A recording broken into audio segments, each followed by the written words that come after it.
to remember that they were us, and they gave their life was taken, but we haven't forgotten them. So those kind of stories I think are important for children. And I always ask them to do their genogram.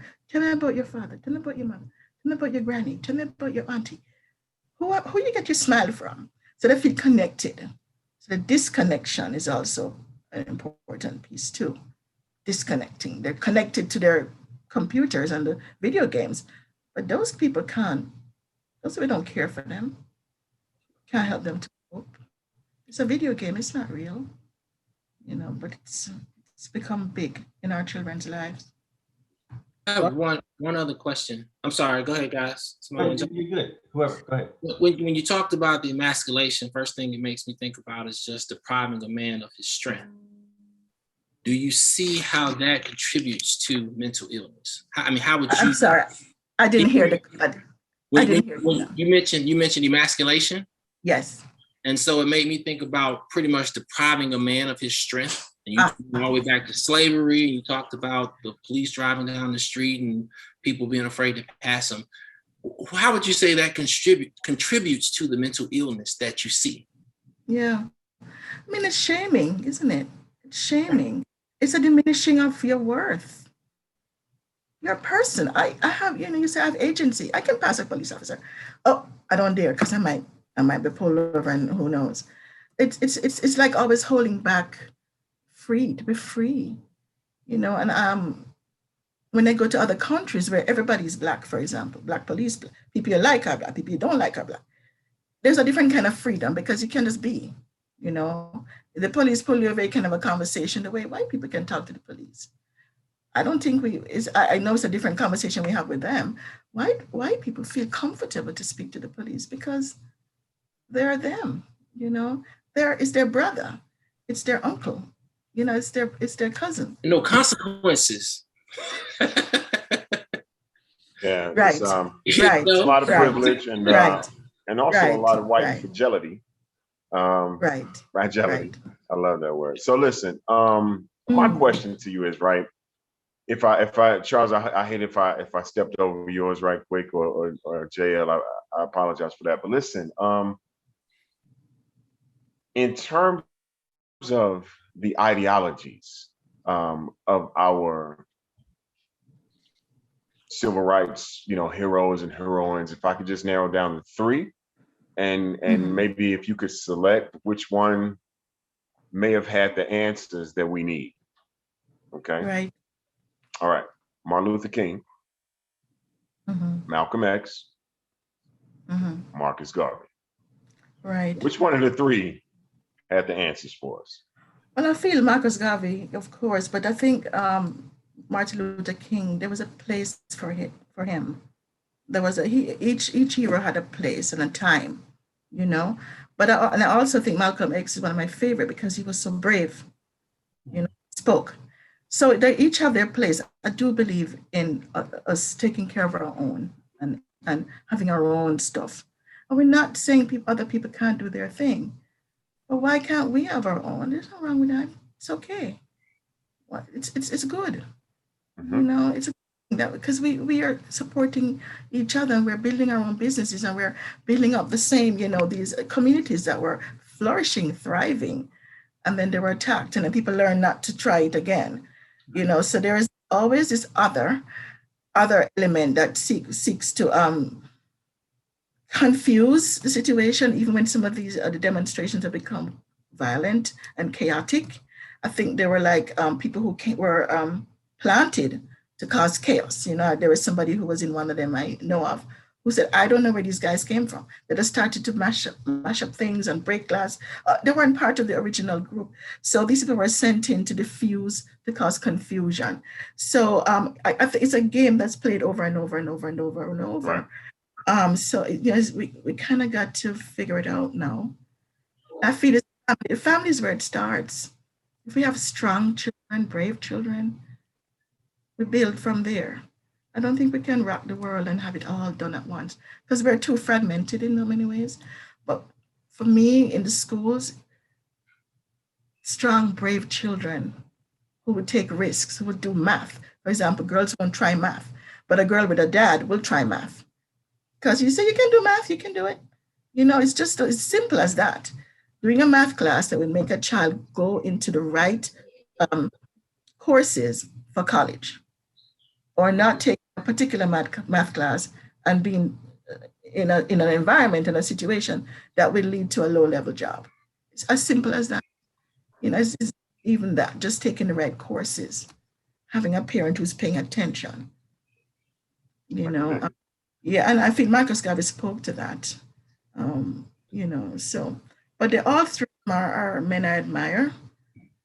But I feel Marcus Garvey spoke about us taking care of our own in a way that resonates with me. And of course, no biasness because you're from Jamaica. None at all. Oh, none. It's all right. It's all right. Okay. It's all right. Charles, what do you have? This is such a fruitful conversation, Dr. Francis. I could listen to you. I appreciate your passion, your insight, and giving us these tools, these nuggets. And I'm just wondering, real quick, curious, why don't we do this more in our community? Why don't we have this kind of work? Talk about the myths of why people of color are scared or they're fearful of wanting to have this conversation about mental health. Why is it? Talk about the things that. Why do we do that? I'm just curious, like, where does that come from? Does that come from slavery? Why do we have that mindset? Yeah, I mean, we keep secrets, and there is that too. We keep it in the family, and that was where the family too. It used to provide a lot more wisdom and support, and people knew what to do and what the rules were. But the more we move away from the family and we're diffused now, we moved to different places, different spaces. Loneliness has taken over. And who do we trust? I'm not talk to nobody. Well, I don't know her. What she don't tell her my business, So it's that mistrust. I do really believe, though, there's been a change. I do, even if in my own practice, a lot more people just want to release because of the traumatic events that have been has happened. It was the summer. I think people just need to release it. So I feel it's changing. I really do. I'm hopeful. I really am. So I think we're getting there. Thank you, Dr. Francis. I want you to once again say your practice telephone number, and then I have a question. Okay, just want to make sure people know who you are. So I'm Dr. Andrea Francis, and the company is Atlanta Vinings Counseling. It's in Smyrna. I'm looking at my address, 1260 Concord Road, Suite 104, and my telephone number is 678-426-8848. And you can send me an email, AVC, Atlanta V Vinings C Counseling, avc.counseling@gmail.com. Awesome. Thank you.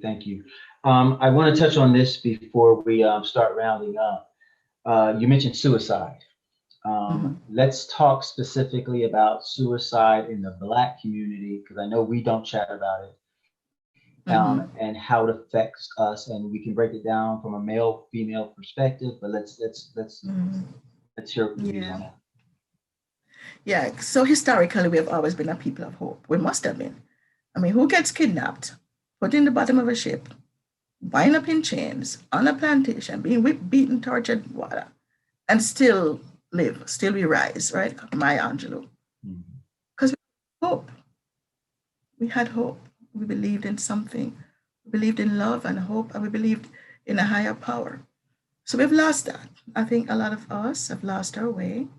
We're hopeless, and we have forgotten all of what we have been through, and that we do hard things. We do hard things.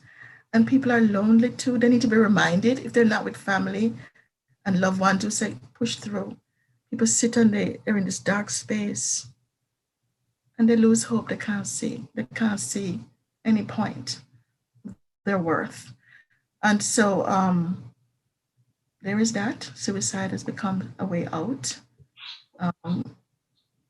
which is it's a heartbreaker, because it leaves behind so many broken people. Right? I'm hearing that people will say that African Americans don't commit suicide, but I also know that it's prevalent within our youth. Yeah, and there's a culture of death too. if you online children, I know children who go on sites to look at beheadings, which is horrifying to me, but they do, and are desensitizing with all of the movies they watch, with Deaf and Dying, just how even with the hair that's like a dead person's hair, the way the nails and this death, death is sexy, right? So I don't even know if they realize the finality of death. But it is death is something that they flirt with a lot, and especially online. And there are sites that tell them how to do it, teach kids how to commit suicide or how to cut, which is cutting is really just releasing that anxiety. And so teach skills of coping with that and that tension, like, okay, exercise, go walk, go outside, go dance, put on your music and jam to your favorite thing. Get the energy out, okay? Journaling, talk with your grandmother, so their strategies are very simple. They're not big scientific stuff. They're just basic living to get the tension out. But many of our children have turned to the computer, and it's a very it's a tricky kind of parent. You can't really trust it. You don't know what it's gonna tell you. Pornography can pop up, right? And so children see that and they're like, can I ever do those things? And I don't know, and then it brings too with social media. I've known children, especially girls, who want to die because they made a mistake of posting their naked bodies online to a boy who they thought would want her, right? But what can a 12-year-old boy do with a naked picture of a girl in his class? He's quite startled at first. Then he has to laugh because he's embarrassed. He don't know what to do with it. Then he sent it to his friends, right? And then before you know it, it's gone all over. And the girl is humiliated. That was a foolish decision, but she's only 12. And she wants to die because everybody has seen her body, So there are these forces that are working really hard to cause our children to be hopeless and to not want to live. Access to weapons too, right? Access to guns is a thing. So that's where, again, the family have to stay close to our children and do hard things like minimize the number of time online. And I'm grown up, I can handle myself online. I love you. But there are people out there who don't. And so I have to make sure that what you're seeing won't harm you. And you've got to do something else. You can go online for a couple of hours, but I needed to go outside. Or I needed to do something. I needed to volunteer somewhere. I needed to go take care of the dog. Distracting the children, right? Because that's a very attractive frenemy, social media, So I want to go ahead and give this information out, a National Suicide Prevention Line, being that we're on the subject of that. Yes. 1-800-273-8255. Also, Dr. Andrea Francis is in the building today. Please reach out to her as well. Her contact number is 678-425-8848. 426? 426. My apologies. 678-426-8848. Okay. Yes. Suicide is a temporary solution. No, is a permanent solution to a temporary problem. Exactly. Yeah. Right. So right. I want to shift gears if I can. Completely a little different here. Marijuana. Mm-hmm. Let's talk about marijuana. And in terms of psychology, okay. In terms of psychology and how it is used to calm and stress reliever, and because a lot of people get stressed, they drink. A lot of people get stressed, they they smoke weed. Some people get stressed and they want to shoot up Walmart. I don't know. I'm just let's just talk. What are your views about marijuana and psychology? Dr. Francis, you have the floor to talk about ganja. Yes. Talk about ganja. All right, look, I grew up in Jamaica. From the accent, you can hear it. It was all around me, but it was never something that I never smoked it. But we did drink it for medicine. So I know it as a medicinal plant, right? But I do see where it makes people very lethargic and so on. Okay, so I believe that it has a lot of wonderful medicinal properties, and if it can be used in a responsible way to help. It's just a plant, right?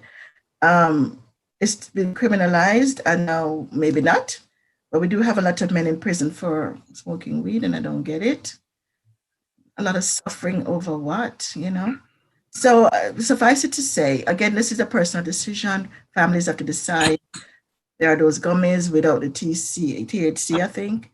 You know, I can't make a judgment on it, but I know I grew up with it as a medicinal thing. It's medicine, right? As to what people do with it when they lace it with other chemicals, and then it does cause craziness, you know, madness. So it has to be carefully used. But families have to decide what's best. I was going to say something real quick to that, and then I'm gonna let it go because I know we've been rolling. But when you said about the marijuana, I understand Sunday's point, because, you know, people are using it for medical or medicinal purposes. However, you know, you read the stories of marijuana being laced and the synthetic marijuana, and it's leaving people brain paralyzed. So, I mean, all has to go into play, because the goal a lot of times for the person that really isn't interested in the people in our community is to get you addicted. Right. So I'll end with that there. Nice. Dr. Francis, I definitely from the bottom of my heart, and I'm sure Sunday, Charles, and Xeron feel the same way. We thank you for your time.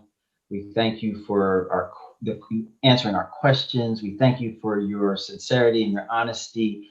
And do not be surprised if we don't ask you back. Hey, Jared, I wanted to come back. We got to talk about the imposter syndrome. We got to hit on that. And the influence of a Black father. So we definitely will be calling you back. And just so you know, my wife's stomping ground, you said Smyrna. She loves the Vinings. So hey, I can't keep her from over there. So you may have to come by and visit you. I hope this was okay for you, Dr. Francis. Oh, I enjoyed being in your company. Thank you so much. Thank you. And everybody, special. Black men are special. Say it again. I'm sorry. Black men are special. I can't hear you. Say that a little bit louder. Black men are special. You're kings. Awesome. We're hugging you right now. We're hugging you. Dr. Francis, guess what? When men talk, you might just want to listen. There you go. Thank you, everybody. Bye-bye. When men talk, you need to listen.